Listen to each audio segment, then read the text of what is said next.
1-1.5 घंटा में भऽ जाइए हमरा भानस भात आ 2 घंटा में करै छी हम भनसा घर के साफ। डिब्बा डुब्बी जगह लगा के बर्तन बासन सैंतै छी आ कोन मसाला सब सधल छै डिब्बा में हम भरै छी। पूजा घर बेडरूम सरियाबैत झाड़ू पोछा करै छी आ बीच बीच में एक टांग पर सभक टहल करै छी।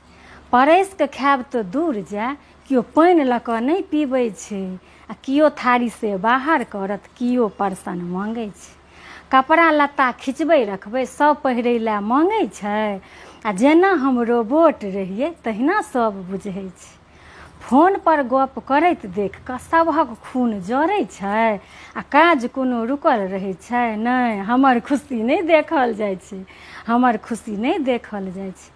खायल अन्न नहि पचऽ दै छै, घिरनी जकाँ नचबै छै आ तखन सब इएह कहै छै घरमे एते भानस छोड़ि कऽ दोसर कोन काजे होइ छै, दोसर कोन काजे होइ छै।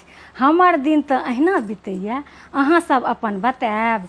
एक शेयर कऽ के अहाँ सब जन जन तक पहुँचायब, जन जन तक पहुँचायब। जय सिया राम, जय मिथिला धाम।